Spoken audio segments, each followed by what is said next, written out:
गुरु प्यारी साध संगत जी, प्रेम से कहना धन निरंकार जी। साध संगत जी कैसे हैं आप सभी? कमेंट में ज़रूर बताइएगा। उम्मीद करती हूँ सतगुरु माता जी का आशीर्वाद आप सभी को मिल रहा होगा और आप सभी बहुत अच्छे होंगे।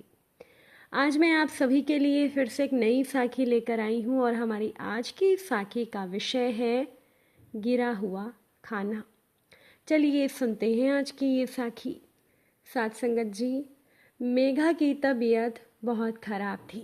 ज़मीन पर पड़ा हुआ खाना देखकर उसकी आंखों में आंसू आ गए और उसके चेहरे पर चोट के निशान भी बन चुके थे।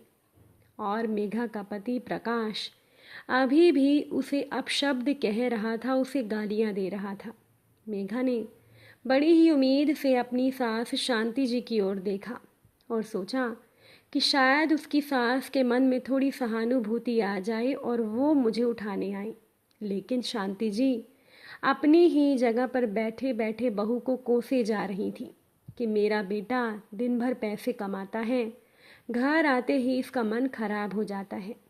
वैसे तो मेघा को सास से ज़्यादा उम्मीद थी नहीं, लेकिन फिर भी उसका दिल कह रहा था कि एक औरत होते हुए मेरी सास को मेरी तकलीफ़ क्यों नहीं दिख रही। थोड़ी देर तक मेघा ने आंसू बहाए और फिर वो एकदम से अचानक से खड़ी हो गई, मानो कि इस तरह से अपशब्द सुनना, गालियां सुनना और मार खाना ही उसका भाग्य हो। अब आगे भी उसे सारे काम करने थे। अब मेघा मानो अपनी सुध बुध खो चुकी थी।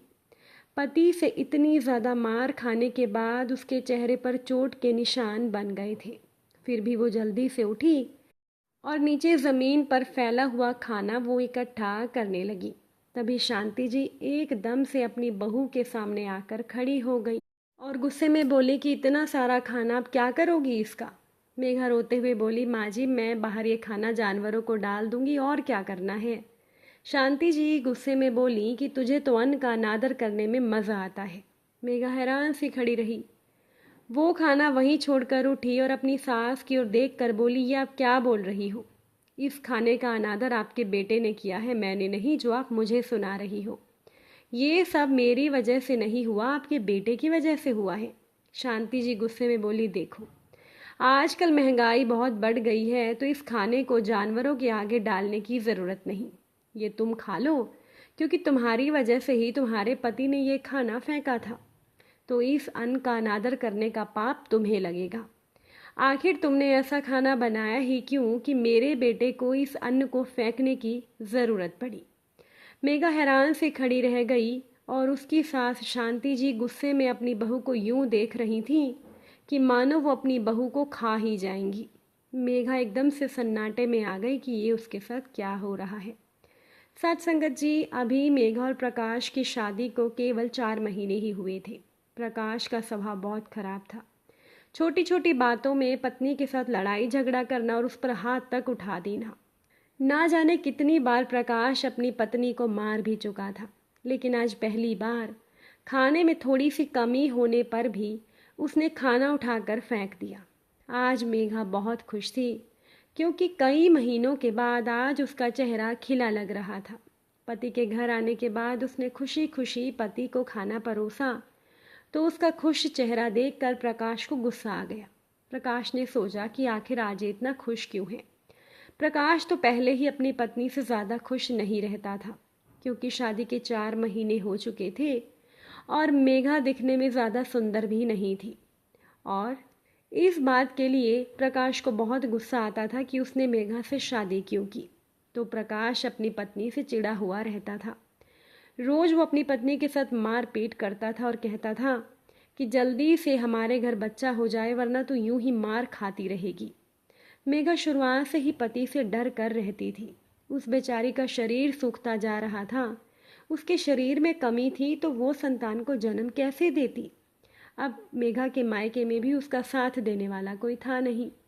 जब मेघा ने इस अत्याचारों के बारे में अपनी माँ से बात की तो उसकी माँ रोना धोना लेकर बैठ गई कि तेरे पिताजी पहले ही नहीं हैं, मैं खुद ही लोगों के घरों में साफ सफाई का काम करके मुश्किल से घर चलाती हूँ, और तू जानती है कि तेरे छोटे भाई बहन भी हैं। मैंने तेरी शादी करवा दी, अब तू अपना घर खुद संभाल, मैं तेरे लिए अब और कुछ नहीं करूँगी। मेघा मन मारकर रह गई और सोच रही थी कि माँ बाप ने अपनी मर्जी से हम बच्चों को जन्म दिया, लेकिन अब मेरी माँ बाकी बच्चों की दुहाई देकर मुझसे ही त्याग की उम्मीद कर रही है। क्या सारी मुश्किलें मेरे ही हिस्से के लिए लिखी हैं? वो बेचारी किसी तरह से ज़िंदगी के दिन काट रही थी। इस उम्मीद में थी कि कभी न कभी प्रकाश का व्यवहार बदलेगा और वो बदल जाएगा। लेकिन प्रकाश का व्यवहार तो दिन प्रतिदिन और ज़्यादा बुरा होता जा रहा था। शांति जी भी मेघा के साथ अच्छा व्यवहार नहीं करती थी। कभी कभी मेघा सोचा करती थी कि मेरी शादी के बाद मुझे मिला ही क्या, ना मुझे पति अच्छा मिला, ना सास अच्छी मिली, तो किस वजह से मैं यहाँ रोज ताने सुनती हूँ, अत्याचार सहती हूँ। अब आज का दिन तो मेघा के लिए बहुत अच्छा था। वो बहुत ही खुश थी। उसे लग रहा था कि आज उसने अपने जीवन में एक अहम पड़ाव पर कदम रखा है। तो हो सकता है कि उसके पति को जब ये बात मालूम हो तो वो खुश हो जाए और उसकी सास भी उसे प्यार करने लगे। इसीलिए आज उसने अपने पति की मनपसंद खाना बनाया था। लेकिन प्रकाश ने जब मेघा को खुश देखा तो प्रकाश को गुस्सा आ गया। सारा गुस्सा उसने खाने पर निकाला। दाल सब्जी मुंह में डालते ही उसने खाना थूका और सारा खाने की थाली उठाकर ज़मीन पर फेंकते हुए बोला, ये कैसा खाना बनाया है? क्या कोई काम करना नहीं आता? अगर नहीं आता तो मेरी माँ से क्यों नहीं सीख लेती? इतना कहकर उसने 2-4 तमाचे भी मेघा को लगा दिए। बेचारी मेघा सुन रह गई। वो अफसोस कर रही थी कि वो तो अपने पति को एक खुशखबरी सुनाने जा रही थी, लेकिन मेरे पति ने मुझ पर हाथ उठाया। उसका दिल टूट गया था और अब उसकी सास कह रही थी कि ज़मीन पर गिरा हुआ खाना वो खा ले। तो आज मेघा के मन में विद्रोह भर गया। ये उससे सहन नहीं हुआ। जब से शादी करके वो आई थी वो हमेशा चुपचाप सब सहती रही थी, लेकिन आज मेघा ने हिम्मत से काम लिया और कठोर होकर बोली, मैं ये ज़मीन पर गिरा हुआ गंदा खाना अब नहीं खाऊंगी। अगर आपको अन्न के अनादर की इतनी ही चिंता है तो अपने बेटे को बुलाओ और उसको कहो कि वो ये खाना खाए, क्योंकि ये खाना आपके बेटे ने फेंका है।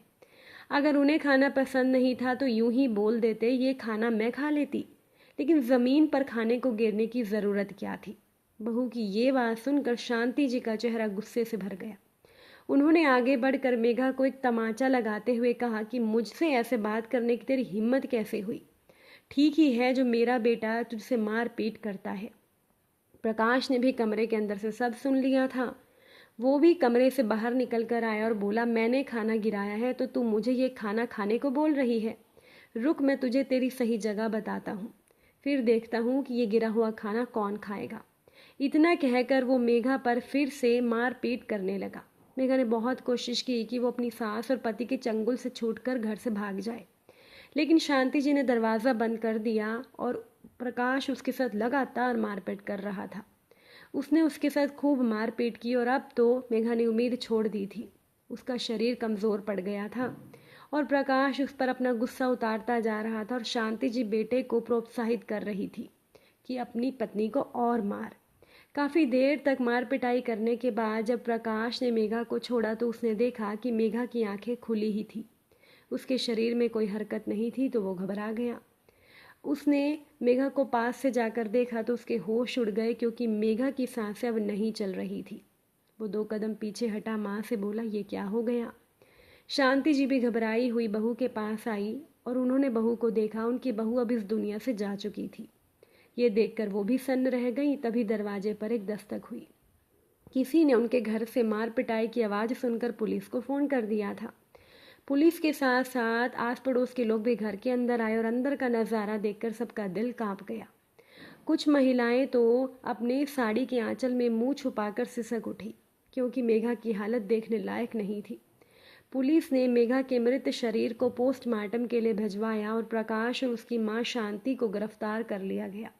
जब रिपोर्ट आई तो प्रकाश और उसकी मां के होश उड़ गए, क्योंकि उन्हें पता चला कि मेघा के घर संतान का जन्म होने वाला था। इसीलिए वो बेचारी उस दिन इतना खुश थी और यही खुशखबरी वो पति को सुनाने वाली थी। प्रकाश तो अपना सर नोचने लगा कि वो इसी खुशी का इंतज़ार कर रहा था जिसकी वजह से वो हमेशा पति से नफरत करता रहा था। लेकिन पत्नी को खुश देखकर उसका दिमाग पलट गया था। प्रकाश ने काश खुद पर थोड़ा नियंत्रण रखा होता और मेघा ने उसे बता दिया होता कि उनके घर संतान का जन्म होने वाला है, तब बात कुछ और होती। लेकिन अब प्रकाश के पास अफसोस करने के अलावा कुछ नहीं था। अफसोस से भरा हुआ वो अपने बाकी की आगे की ज़िंदगी जेल की सलाखों के पीछे काटने को मजबूर था। प्रकाश के गुस्से ने उसके वर्तमान को और उसके भविष्य दोनों को ही खत्म कर दिया था। शांति जी को बेटे को गलत करने से रोकना चाहिए था, लेकिन जब प्रकाश पत्नी को मार रहा था तो शांति जी को भी ये देखकर अच्छा लग रहा था। तो अब शांति जी को भी उनके किए की सज़ा तो मिलनी ही थी ना।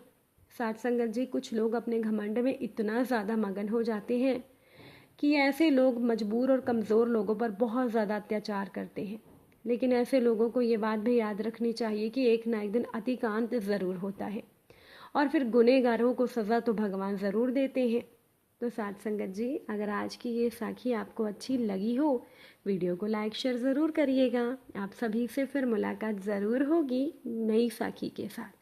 साथ संगत जी, प्यार से कहना, धन निरंकार जी।